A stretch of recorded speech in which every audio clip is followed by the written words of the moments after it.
Party జిల్లా అధ్యక్షుడిగా P Srinivas Reddy ఎన్నిక. ఈ రోజు పార్టీ కార్యాలయంలో మాజీ MPP AP Jithender Reddy, BJP జాతీయ ఉపాధ్యక్షురాలు డీకే అరుణ, కోశాధికారి శాంతి కుమార్ కలిసి పి శ్రీనివాస్ రెడ్డికి బీజేపీ నాయకులు శాలువా కప్పి శుభాకాంక్షలు తెలిపారు. ఆయన నాయకత్వంలో బీజేపీని బలోపేతం చేసి పార్లమెంటు ఎన్నికల్లో బీజేపీని గెలిపిస్తారని ఆశాభావం వ్యక్తం చేశారు. బీజేపీ మాజీ అధ్యక్షుడు వీర బ్రహ్మచారి 3 ఏళ్లు పూర్తయిన సందర్భంగా బీజేపీ నాయకత్వం నన్ను అధ్యక్ష పదవికి ఎన్నుకుంది. ఇది బీజేపీ సంప్రదాయం. ప్రతి 3 ఏళ్లకు ఒకసారి అధ్యక్షుడిని మారుస్తుంటారు. దాని ప్రకారం నేను కూడా ఎన్నికయ్యాను. ఈ పదవి నా బాధ్యతలను పెంచింది. ఈ బాధ్యతను చక్కగా నిర్వహించేందుకు నా సాయశక్తులా ప్రయత్నిస్తాను. నాయకులను, కార్యకర్తలందరినీ వెంట తీసుకెళ్లేందుకు అంకిత భావంతో పనిచేస్తాను. పి శ్రీనివాస్ రెడ్డి అన్నారు.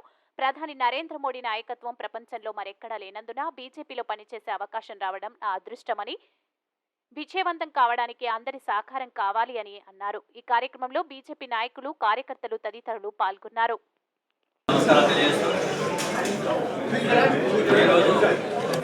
భారతీయ జనతా పార్టీ ఆనవాయితీలో భాగంగా ప్రతి అధ్యక్షులు పదవీ బాధ్యతలు 3 సంవత్సరాలు ఉంటాయి. ఆ విధంగా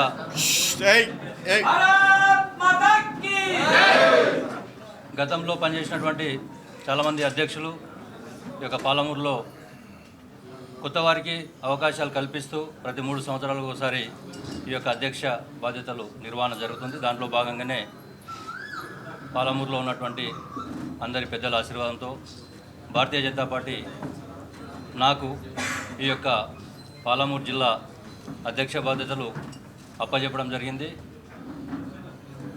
దాంట్లో భాగంగానే ఈరోజు ఆ పదవీ బాధ్యతల స్వీకరణ అనేది ఈ యొక్క రొటీన్ కార్యక్రమంలో భాగంగా ఈరోజు ఇక్కడ చేసుకోవడం జరిగింది. అదేవిధంగా ఈరోజు పార్లమెంటు ఎలక్షన్స్ రాబోయే 2 నెలల్లో ఉంటున్నాయి కాబట్టి తెలంగాణలో ప్రతి పార్లమెంటు ఎన్నికల కార్యాలయం ప్రారంభోత్సవం కూడా ఈరోజు మంచి దినం.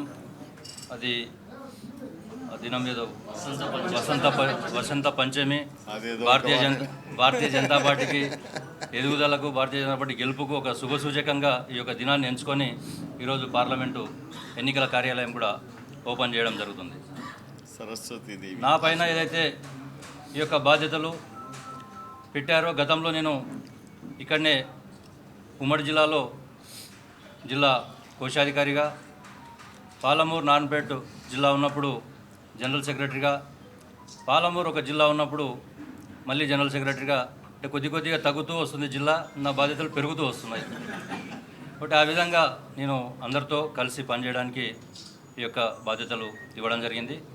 కాబట్టి ఇంతకుముందు జితేందర్ రెడ్డి గారు అన్నట్లు వారి యొక్క పెద్దలు అరుణ గారు, అదేవిధంగా శాంతి కుమార్ గారు, మిగతా రాష్ట్ర జిల్లా నాయకుల యొక్క అండదండలతోటి, వాళ్ళ యొక్క ఆశీర్వాదాలతోటి భారతీయ జనతా పార్టీని అన్ని రకాలుగా అందరి కార్యకర్తల్లో, అందరి నాయకుల్లో సమన్వయం పరుస్తూ భారతీయ జనతా పార్టీని గెలుపు దిశగా తీసుకెళ్లడానికి నా వంతు ఖచ్చితంగా కృషి చేస్తానని, దాంట్లో భాగంగానే ఈరోజు ఈ యొక్క మీడియాలో మా పార్టీకి నాకంటే ఈ టైంలో, ఈ సమయంలో భారతీయ జనతా పార్టీలో పనిచేయడం అనేది ఒక అదృష్టం. ఎందుకంటే నరేంద్ర మోడీ గారు అటువంటి నాయకత్వం ప్రపంచంలో కూడా ఎక్కడ లేనటువంటి నాయకత్వం, వ్యతిరేకత లేనటువంటి నాయకత్వం, వ్యతిరేకత లేనటువంటి ప్రభుత్వం, పార్టీ ఏదన్నా ఉందంటే అది భారతీయ జనతా పార్టీ.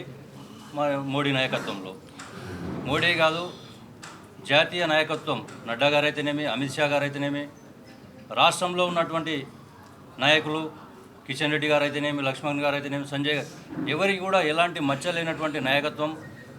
ఇక్కడ పాలమూరులో చూసుకుంటే అల్లు పెరగకుండా గతంలో మినిస్టర్గా పనిచేస్తూ ఈ యొక్క పాలమూరు ఉమ్మడి జిల్లాలోనే కాక తెలంగాణలో కూడా అందరికీ ప్రజలకు అండదండగా ఉన్నటువంటి అరుణ గారు, అదేవిధంగా అజాత శత్రువు, ఎవరికి కూడా ఏమాత్రం హాని తలపెట్టకుండా 2 టర్ములు పార్లమెంటు మెంబర్గా పనిచేస్తూ అందరి మన్ననలు పొందినటువంటి జితేందర్ రెడ్డి గారు, అదేవిధంగా ఇక్కడ